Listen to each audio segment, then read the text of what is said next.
Well, in this presentation, I want to talk about a very important resiliency principle, and really it's the principle of harnessing our energy.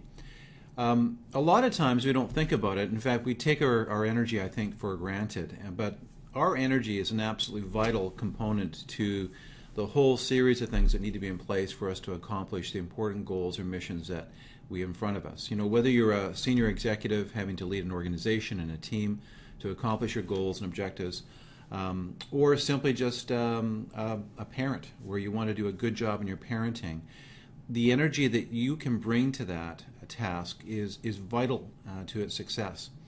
And one of the things that we want to make sure we're doing on an ongoing basis is cultivating our energy reservoir, the amount of energy that we have available to us to accomplish things in life. You know, sometimes what happens is when we're not attentive to this area, we'll put, let's say, a lot of energy into our career ambitions and work very hard. But at the end of the day, when we get home, we may not have a lot of energy to put into the important relationships, whether it's with our children or with our partner, and that can lead to some long-term problems over time. So the goal here is to try to increase our overall energy that's available to us, so that not only can we be effective when we are in our careers and pursuing goals and objectives or missions in that area, but also when we're home or in community pursuits and trying to give back to the world around us. That takes energy. So let's talk about, in very broad terms, what are the major components around building our energy and harnessing it and building it. These are principles that we talk about in a fair amount of detail in our more comprehensive workshops. But this will give you a taste for the area and to get you thinking about the main areas you want to be attentive to when it comes to your energy. So in this pyramid, and again, this schematic's not that great because it implies that, you know, the most important part of our energy building at the bottom is our physical. And although it's an important piece, it's maybe not necessarily the most important, but it's one that we can very quickly make improvement on. So really we have in this resiliency principle, we have the physical aspect of our energy, the emotional aspect, the mental or cognitive aspect, and the spiritual aspect. And I'll go through and define each of those for you. So the physical. There are some basic things that we can think about in this area. So physical could be probably one of the most important one is the notion of rest. You know, I can't overstate the importance of this, is getting enough rest, sleep, so that we can renew our bodies and our minds, our energy, to make sure that we practice the principle of oscillation, which means that sometimes we have to be really focused, but other times we need to rest and just recapture that energy. So sleep's an important one. The other area that ties into physical is obviously diet. Diet profoundly impacts not just our health but our energy, and those certain things that we can do in our dietary practices to make sure that we have energy throughout the day. Whether it's feeding our energy systems, whether it's trying to make sure that we're eating good quality foods and what those might be. It could be the area of hydration and making sure that we're properly hydrated. So there's a number of best practices in the area of physical energy and harnessing that. And if I give a worksheet of maybe the 20 basic principles, most people will walk through that. We'll see very quickly there's a lot of things they're just not attending to. The other area is exercise, and exercise can be just taking a walk. It could be lifting weights or focusing on the strength component. It could be flexibility. It could be aerobic conditioning. And in fact, we should be working each of those areas, whether it's the physical, around aerobic, our muscular strength, our balance. There's a whole host of things we should integrate, and it doesn't actually have to take a lot of time. You can get a huge payback from a very small amount of effort in this area to improve your physical energy. The next area is emotional energy, and probably the most obvious one in this area is what's the health of your relationships. The health of our relationships fundamentally impact the energy that we have. So if you have good relationships, that area is working for you, that ends up being, again, a reservoir of energy. It just allows you to bring more energy to other aspects of your life.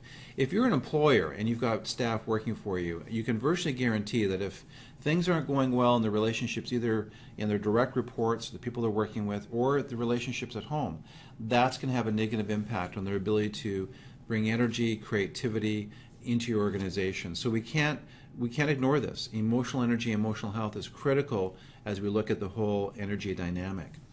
So relationships is one thing. The idea of having the ability to disengage, whether it's different aspects of relaxation, doing things that bring emotional health. It could be reading. It could be focusing on issues of gratitude, being very thankful for the things, being attentive to the things that bring emotional joy. I mean, there's a whole bunch of strategies that tie into that area. The next one is mental, and that's cognition. Now, cognition, it's interesting, these all kind of bleed into one another, but when you think about it, mental, physical, there's been lots of studies that show the connection between having adequate levels of omega-3 fats and the link to cognitive health and brain health, as an example. Again, the area of focusing. So a lot of times we're not as productive and don't have as much energy as we'd like in the workplace and other areas because we're distracted and we've lost our ability to focus. And I think in a digital world that we live in, we really do live in an age of distraction, and it really keeps us from taking that energy that we have and focusing it very laser-like to the important tasks that we have. And so the mental area is a whole bunch of protocols that we need to embrace so that we can focus when we need to, maybe at times disengage. Yes, digital technology is helpful, but we need to manage that so we have focus ability and we have the ability to have good brain health through physical activities and nutrition. And that's the other thing. There's many studies now that show the vital link between the physical aspects of our life, particularly aerobic and anaerobic conditioning, and how that ends up having a very positive impact on emotional health and mental health, both cognitively, but also how we just feel, our emotional health. The last area, and this is not an exhaustive review of all the points, but it kind of gives you an idea of the areas we need to focus in on, is the spiritual. Now, spiritual could also be the issue of cultivating important missions or purpose in our life. And in fact, it's probably one of the most important areas of energy. And we've heard stories of people that accomplish amazing things because they had such a strong purpose, such a strong mission, that it just allowed them to bring to that particular goal or mission huge amounts of reservoir. So we can't understate the importance in that area. You know, a few years ago we had Dick Hoyt come to speak to our clients. And Rick and Dick, Rick is his son, have an amazing story where his son is basically in a wheelchair. He can't move really physically. And over the last number of years, they've participated in marathons together, triathlons, all kinds of endurance events. And so Dick is really the engine, and Rick is really the heart. But his father is really motivated by how their message can motivate people to try new things. The notion of together we're stronger, to fight for the rights of the disabled. And all those things provide a huge amount of energy for Dick to do the things that he's doing. It's quite amazing. If you Google it, Rick and Dick Hoyt, you'll see some pretty inspirational videos in that area.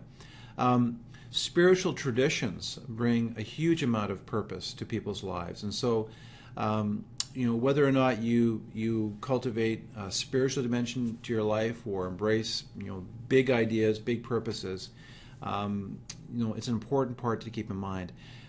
We too easily dismiss the importance of spiritual traditions and spirituality in our lives. And yet, from a pure analytical and scientific standpoint, more and more studies are coming out that just really confirm the efficacy emotionally, physically, mentally, or cognitively, and just the general happiness quotient goes up when we're cultivating the spiritual aspects of our lives. So those are three of the main areas. Again, in our workshops, we unpack this in far more detail.